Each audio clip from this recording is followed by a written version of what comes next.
This clip's brought to you by ServiceNow. AI is only as powerful as the platform it's built on. With the ServiceNow AI platform, your AI, data, and workflows all work together, connecting every corner of your business. To see how you can put AI to work for people, visit servicenow.com/AI-agents. Let's move on to number 5. The Ageless Wonder battled the Wonder Kid for 3 hours and 37 minutes of Melbourne heat. Good. After dropping the first set and tweaking his hip, 37-year-old Novak Djokovic rallied to defeat Carlos Alcaraz 4-6, 6-4, 6-3, 6-4, earning his record 12th Australian Open semifinal appearance. Yeah, this one, I was driving over here, and I was hoping this would make the list, and if it didn't, this was going to be a tangent for me. The aging boxer getting into the ring and finding a way to take the uppercut out of Tyson, I think is this should have been one of the best matches of the year, right? And it was, people will say, well, Carlos didn't play that well. Yeah, there's a reason for that. His name's Novak, right? Came out. Can he still do it? I don't know if he can still do it for 7 matches. I don't think any of us do. Maybe he doesn't. It wouldn't stun me, right? It wouldn't be Vachereau in Shanghai. But to kind of walk into the arena where you've built a massive part of your legacy, and take out the new kid on the block who's you've played in Grand Slam finals and Wimbledon finals, and to dismantle him technically, physically, emotionally. The most drama? Probably not. But one of the peak performances in like kind of shutting down naysayers and kind of pointing to your GOAT trophy and all that. Like this was one of my best 10 matches of the year, for sure. There was a lot of buzz at this tournament, I remember, about, is this the sheet cake and the gold watch? Is this it? And Novak had that 2024, he won the gold medal, amazing. That was sort of the last possible element of his resume. He completed tennis that day, by the way. Yeah, exactly. Yeah. I'm done. I'm out. Yeah. That's well put. And then remember, he sort of, he kind of disappointed at the Open. He was the defending champion. He went out early, I believe, to Popperin. And there was sort of this question of, like eventually even the great ones have to step away. And is this going to be it for Novak? I don't know if there had been some tip off or if this was just bad gossip, but there was a real sense if he loses this match to Carlos Alcaraz, it's very possible he takes the mic and says, thanks, God. It's been a great career, guys. I can't think of a better place to call an end to it. He loses the first set and then just goes into Novak year. And this is a rematch of the previous Wimbledon final. It's a rematch of the gold. I mean, we're talking about context and weight and history and heft. And here he is in the quarterfinals of this event that he has owned for the better part of the last 15 years. And he takes down the mighty Carlos Alcaraz, 15 years his junior. This would end up being really the signature win of Djokovic's season. But in the old guys still got it department, this was just a takedown. There's a couple of things here that we just need to, again, we talk about this a lot on this show, but I think we need to continue talking about it. We tend to in sports to take greatness for granted, right? Like, okay, look at last week. LeBron comes back after not having played for a month, and then he didn't play, and then has 12 assists that night. Like, that's absurd. At his 23rd NBA season, coming out knowing how to be the best version of himself. Is he the same guy that he was 20 years ago? Does he have the same athleticism? Does he have the same toolbox? No. I had 12 assists and contributed 11 points in my first run around of the year. Absurd. That's what we are seeing with Novak. 4 semifinals of Grand Slams. A year. Remember what a big deal we made about, and rightfully so, about Connor's run in 91 to the semis, to one semifinal. My favorite tournament of my entire life was that run. Novak did it. He's a year younger, year and a half, year and change younger, and did it 4 times this year, beating Alcaraz in this match. Like, we just need to not take it for granted and not like you watch it. It's like, well, he's not moving as well. Yeah, no shit. He's almost 40. Like, obviously, right? Like, it's just amazing. I was going to throw a fit if this wasn't on the list. Did you just two digressions real quick, and then we'll move on. One of them, Martina has this great quote. Martina Navratilova has this great quote of, when you get older, that the first thing to go is the consistency. Okay, I buy that, but you know what that means? that means you still have some ups. Like inconsistent is mercurial, right? I mean, it still means you get some good moments. And this was one for Novak. You can live with inconsistency if the good parts mean beating the number one player in the world. I don't know if you heard his interview with Piers Morgan. Mm-hmm. I recommend everyone. This is not a tennis fan. I mean, I think you and I were probably may have been some missed opportunities to follow up and that kind of thing. But boy, Novak, there is no athlete who's done more, I would say, A, for sports psychology, and B, for just kind of general self-reflection. He's just become this joy to listen to. And listen to that interview, and it sort of tells you a lot about to what we were talking about, where the mindset is when you still, on some days, you've still got it. Some days you look like a 38-year-old man and you're losing matches you shouldn't be. You're losing to Vachereau in China, and other days you're making major semifinals. And that day, that night in Australia was one of the good days. Yeah, I think something else we need to think about, because obviously we're end of the season, finally, and then going into 2026. A year ago, there were question marks. He loses the next round to Zverev because he gets hurt. I don't think it's a stretch to say the physical toll of 3 out of best of 5 Grand Slams. And this is, save your comments, because this is what he's saying after the U.S. Open. Like, I don't know if I can go the distance, 7 3 out of 5 set matches.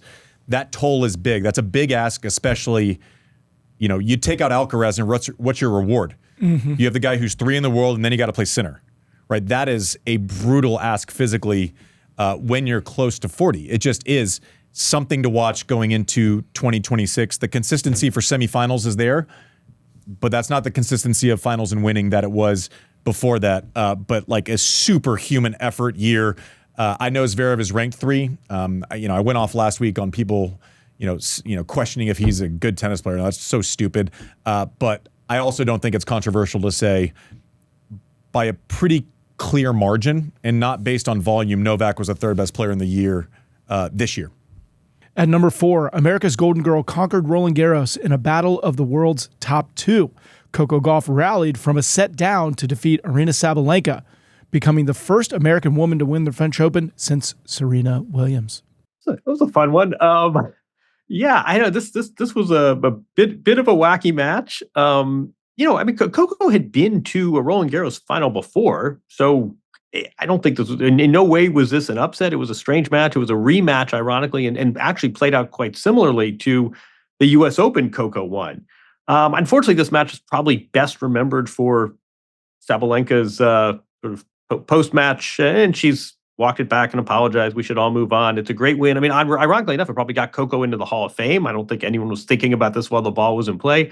Coco loses the first set and kind of takes, I'm trying to remember. I mean, I watched that match from inside the stadium, and I don't remember a great turning point. I can't even remember a great point. I just, Sabalenka kind of lifted her foot off the gas pedal, and Coco seized it. And I remember Corey Goff wearing an exotic animal shirt to represent his daughter's fighting prowess, watching the match from a back room because he couldn't be there live. But Coco took her second major, and it was a strange day, a great win for her, a comeback win, a disappointment for Sabalenka. Happily, this would not. I mean, I think with a lot of these matches, it's kind of nice. Anisimova was not absolutely gutted and put out a play by the Wimbledon final, right? I mean, Rinderknecht got back on his feet. So one nice thing about all these matches is Alcaraz recovered just fine from that Australian Open defeat. He won the next major. And similarly, it was nice that Sabalenka had this tremendous disappointment, and then sort of the embarrassment that came after it, and Stephen A. Smith's weighing in. Oh, thank God. Yeah, exactly. You wouldn't want to have anything happen in the world in any sphere that didn't have a comment attached. I'll tell you what I'm always waiting for is Stephen A. Smith's opinions on tennis matches. The ombudsman of the world. Nothing from interest rates to Coco Gauff to the NBA trade deadline. Nothing is allowed to happen on Earth without a weigh-in and a hot take. But anyway, the point being, Sabalenka, it was nice that she recovered and won a major a few months later. It was I just remember kind of thinking, like, great for Coco. What a strange day for tennis. Conditions matter, right? You rarely see the greatest matches of all time when the wind is blustery and, is going between 15 miles an hour and 35 miles an hour, right? And you're chasing it, and you don't know what it. So I will say this, and it's like a testament to Coco Gauff, and we've covered the serving situation, we've covered the forehand situation.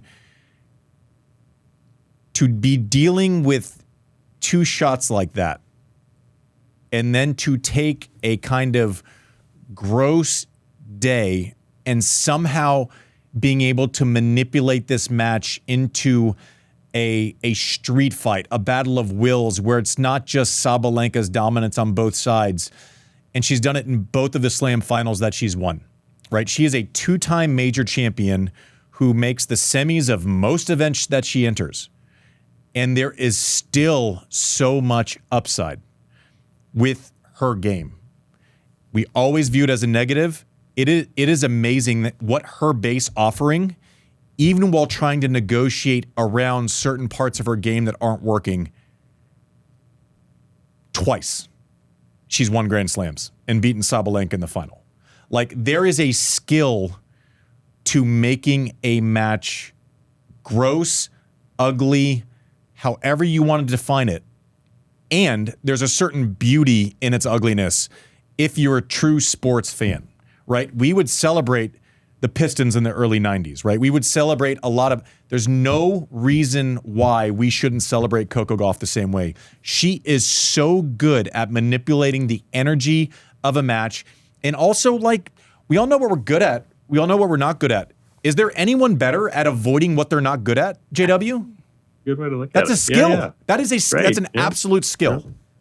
Right. And it's strategic. It's setting up points that way. But it's all, I love the word manipulation, because that's really what it is. You have to do a lot of engineering. You have to do a lot of sort of outwitting of both yourself and the opponent to win major titles and overcome what everyone knows. This is not a secret in tennis. And she still has 2 majors, and again, got into the Hall of Fame that Saturday in Paris. Do you know? Okay, so it's really easy to look at a matchup, and we'll go to number 3 after this. But it's really easy to look at a matchup, and you're going into that matchup, and we all check weather, we all check conditions, we all check heat, we all know all of the factors going into matches. Going in against the number 1 player in the world, who's been on a heater, has not lost before the finals since Indian Wells or in Miami, whatever it was, early in the season, on an absolute heater, and saying, okay, my best chance to win this is to bring this match into the gutter, right? We need to, if we're both playing perfect tennis, I probably don't win this match against Aryna Sabalenka. Eyes wide open. To be able to actually do that against the number 1 player on earth is borderline impossible. And then to deliver on one of the biggest stages, unbelievable. Listen, it wasn't the prettiest match of all time, but there are so many great lessons for a champion's mindset that were exhibited that day. I respect this being on the list, even if it wasn't one that you want to go rewatch on YouTube. Next up, a 29-year-old American finally breaks through by defeating both the world number 2 and world number 1 in consecutive matches. Maddie Keys stuns Sabalenka 6-3, 2-6, 7-5, ending her 20-match Melbourne Park winning streak on her way to claiming her first Grand Slam crown. Yeah, no brainer. This is 3. We'll see it. I mean, we know what number 1 is. Obviously, I don't want to bury the lead here, but this wouldn't have angered me at number 2, and I suspect I know what that one is too. But this was one of the best matches of the year. There's a match a year, maybe 2, where you don't really have a dog in the fight, right? You're not really attached to it, and then someone's victory causes emotion for you, right? I remember watching Novak win the Olympic gold medal, and I was overcome. I had goosebumps. I was it was respect. It was overwhelming, the respect and watching and knowing how hard it is. This one broke me in the most beautiful way possible. I was so happy for Maddie. Obviously, at that point, you think, okay, Sabalenka probably wins the next one, and she had to work for hers, to win it at the U.S. Open. But again, meeting the moment, overcoming it. I don't know where her career goes from here. but the what if game is going to be a lot less for Maddie moving forward on the heels of beating Świątek, beating Sabalenka. Amazing. Hey, this was one of the best matches of the year, no doubt. So you were what? You were 20 or 21? I could do the math in my head if I were so lazy. You're 21 when you I turned 21 during the tournament. During the tournament. Yep. Right. So you're 21, this is the biggest match of your career, and if you win this match, if you beat Juan Carlos Ferrero, everything's going to change and people are going to talk about you as a major champion.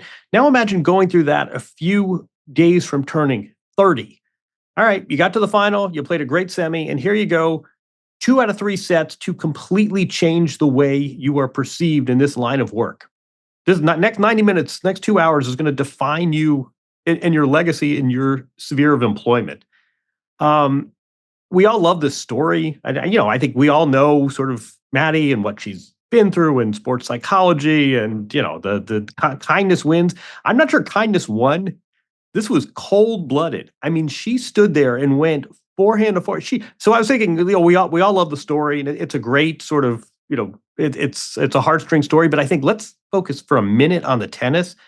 I remember that being such clean ball striking. She went, she often drew first blood. I mean, she got the first strokes in. I don't think she double faulted that entire match. And then at 5-all, she just played 2 games to seal it. And I think it's such a strange, boxing maybe notwithstanding, I can't think of too many other lines of work where it's basically like, all right, it's 5-all in the third set. You've got the 2-time defending champion on the other side of the net. You played a great match, and the next 10 minutes are going to completely, potentially rewrite your entire career. Yep.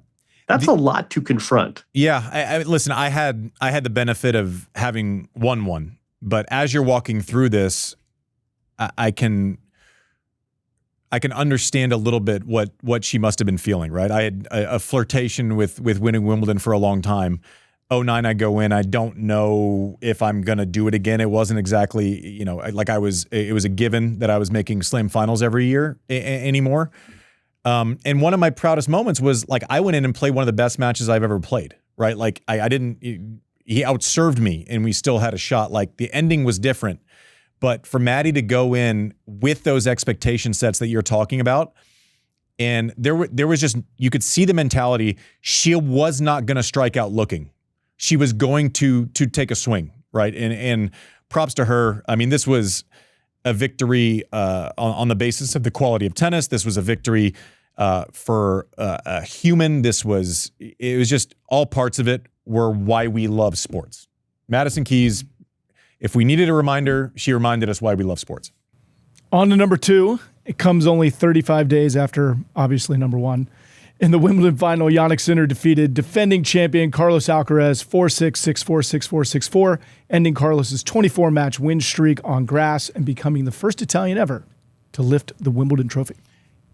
I probably put the Maddie just on the basis of, but the lesson that we are consistently getting to, and maybe what our listeners value seemingly, is perseverance, right? We talk about Maddie on the heels of, however many years of perseverance. We talk about Anisimova. Maybe these are the stories we like. Maybe these are the best matches because of it. Anisimova coming back and beating Iga, and right on down the list. Coco dealing with certain parts of it. Jannik Sinner, and getting over that Roland Garros final to come back and recover from, he was on his way out of the tournament against Dimitrov. Mm-hmm. To come into what has become Carlos's house at Wimbledon, right? 2-time defending champion going into that match, and put on that performance, clinical, head down, while trying to exercise the demons from a month earlier. I don't know that I would have this as high, and maybe that's just because it's a victim of its own shadow with what we saw at Roland Garros, which, if it's not number 1, I quit this podcast. Just so we're clear. If number 1 doesn't say Roland Garros, I'm quitting. This is our last show. But yeah, it's fantastic. I mean, anytime these two go against each other, especially in a major final, I honestly would have put the U.S. Open performance in there too. Yeah, that's what I was thinking. Carlos, that was one of the best performances I've ever seen. Not in the top 10 because of Bencic and Świątek at 10.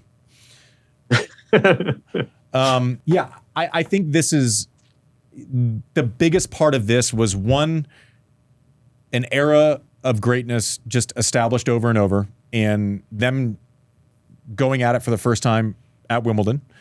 But the biggest story of this match, aside from the greatness of Jannik Sinner and the consistency of Jannik Sinner, is the professionalism with getting over that Roland Garros loss, heartbreak, and going back to work. Props. This rivalry will not happen quickly. If they are able to deal with the mental losses, the physicality, all of that, and then circle back and also be in peak form a month later again, we're going to be able to enjoy this one for a while. Yeah, don't we love that about rivalry too? It's not just contrast, and it's not. I mean, the fact that it is swinging, that it's sort of this pendulum. So you're Jannik Sinner, and you have a 2-sets-to-love lead at Roland Garros, and you let that get away. Then you go to Wimbledon, and this guy is the defending champion, and then he wins the first set. And you're thinking, shit, I've lost 4 straight sets now. I'm still 5 weeks ago. The guy came back 2-sets-to-love, and we'll talk about what we all think is going to be number one in a second. But you lose that first set, and then he just says, you know what? Time to go to work. And he started serving better, and he got a couple of breaks. And again, I mean, one thing about Sinner, you look at the numbers and you say, holy shit, guy won whatever, 83% of his first serve points. I mean, you sort of look statistics. There are not necessarily, there's no controversy. There's no flashes. I mean, it's just solid workmanlike tennis. I can't think of a single, I mean, he won those last 3 sets to win Wimbledon and take down the defending champion and take down the guy that beat him 5 weeks earlier. And I'm having a hard time like visualizing a single point. But it was just, he loses the first set and goes to work and starts dialing in his serve. And, I think what we see in that match too was Carlos's, that we talk about this a lot, Sinner is much more of the blue chip and Carlos is much more variance. And I remember Carlos had sort of some silly tactical errors, some sort of strange times to serve and volley, and Sinner just sort of got to work and turned around that first set. And what was it? I don't have a score. It was like 4-4-4 in the last 3. Which is like a typical, I mean, is there a better Jannik Sinner score line than just 4-4-4? There's no crazy drama. There's no super tiebreak mania. Just get my break, protect my serve, Wimbledon champion. I'll tell you this, and this should also not be a controversial statement, even though I'm sure I'm going to get smoked for it. He is the best at his stock offering in the world. His stock offering on a day-to-day basis is so good. The ball striking, the ability to smother you, the serve is only getting better, apparently, so he's improving also. Whereas Carlos has the most options, right? When he's in full flight, it's the most entertaining because we don't know what's going to happen. That doesn't mean we should take credit away from Jannik Sinner because we know what's going to happen most days. That is a sign of greatness. I think he has the single best stock offering in the world of tennis right now. All right, well, I think we all know what number 1 is. Unless after number 10, I honestly like. I think it's the Phoenix. At number 1, Phoenix. Bublik Mutet, Phoenix. Yeah, at number 1, we deliver a 5-set, 5-hour, pure Parisian drama. Alcaraz and Sinner traded body blows. Alcaraz comes back from 2 sets down, surviving 3 match points and capturing the longest French Open final ever, ending Sinner's 30-match slam win streak. I simply went on air the next week and got us into a bunch of trouble because I said tennis players are the best athletes in the world. And I felt like I was going to get the least amount of pushback ever for a moment in time because that match had been played 2 days earlier. An absolute force of mental anguish, athleticism, drama, peaking at the right time, everything you could ever want in a match, this was. And also, that's before we get to the sportsmanship. That's before we get to the humanity. That's before we get to the fact that both these guys do things the right way. You're not cheering for or against, maybe you are, but you're cheering for them together, right? They are going to make each other better. They have made each other better. We want this rivalry. I came on and said, I think this is one of the best matches I've ever seen. I didn't want to be hyperbolic. However many months later, this is one of the best matches I have ever watched with my own eyeballs. to disagree with any of that. I would say too on the physical front. I mean, I don't. It was 5:20 or what was the time of match? I mean, it was 5.5 hours, right? 5 hours and 29 minutes. So not only to your point about being the best athletes, the physicality of this match was obvious to anyone watching, and yet I don't recall an injury timeout. I don't recall anyone sort of limping around and having any sort of like the match was tainted a little bit because of the pulled hamstring. These guys held up. I mean, it was such a physical match, but it wasn't to the detriment of the tennis. The scoreline speaks for itself. I do think one thing about this match was that the fourth set was, Sinner had his chances, and we had a tiebreak. And then I think this was the first major final ever decided by the match tiebreak on the men's side. It was like, wasn't it like 10-2? The match tiebreak, the match tiebreak, and what Carlos did in that match tiebreak was some of the most insane shit I've ever seen. It was like he was playing Xbox. It was like you mastered Xbox. But at least, but what if the stakes were high? If the stakes were high, it might have been different. You know what else? And this is rightfully this way. How many people did you say, oh, you know what? Normally if someone blows that lead, guess what? I've blown that lead. Not quite to that extent, but like that person choked without even understanding. No one says that because the quality of tennis was so high. Like it's not as if this guy, maybe he misses one backhand or something, but like it wasn't as if like, oh shit, he's letting this go and then Carlos was able to turn it. He had to turn into Superman. He had to go into the phone booth. Right? Imagine 2 sets, 5-3, and people say, oh, he lost that tough one. Can you believe it got away from... Fine. But it wasn't because of anything he really did tennis-wise. Does he want a shot back? Sure. Is it because he fell to pieces? No. Absolutely not. And I can't think of another match that kind of got turned in that dramatic of a fashion that actually doesn't have that narrative over time. JW, any nominees there? I love that point. I reflexively, it's in mind to go to the 2008 Wimbledon final, but it was very similar in the sense too that I feel like as fans, you take your cues from athletes, and there was never a sense that Sinner was saying, oh fuck, I had the French Open, I had Roland Garros on my racket and I choked. He was locked in. He was completely, you got the feeling he was, it was intense. It was stressful. He was enjoying the battle of it all.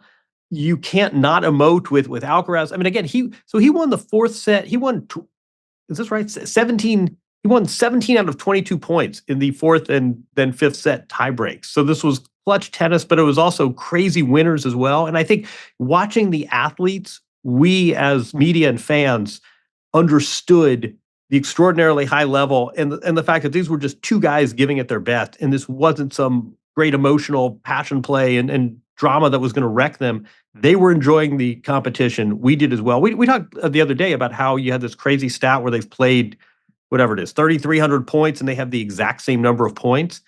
You watch a match like this and you're like, okay, now I get how that could happen. This was great theater. I take the fact that the losing player on that day won the next major 5 weeks later, I think gives it this sort of, that only adds to the heft in a weird way. I love this match. I think the drama was high, but the quality may have been higher. It was absurd. Like even you let third set go, like you still felt like Sinner was in the driver's seat in the fourth set. Like was knocking on the door.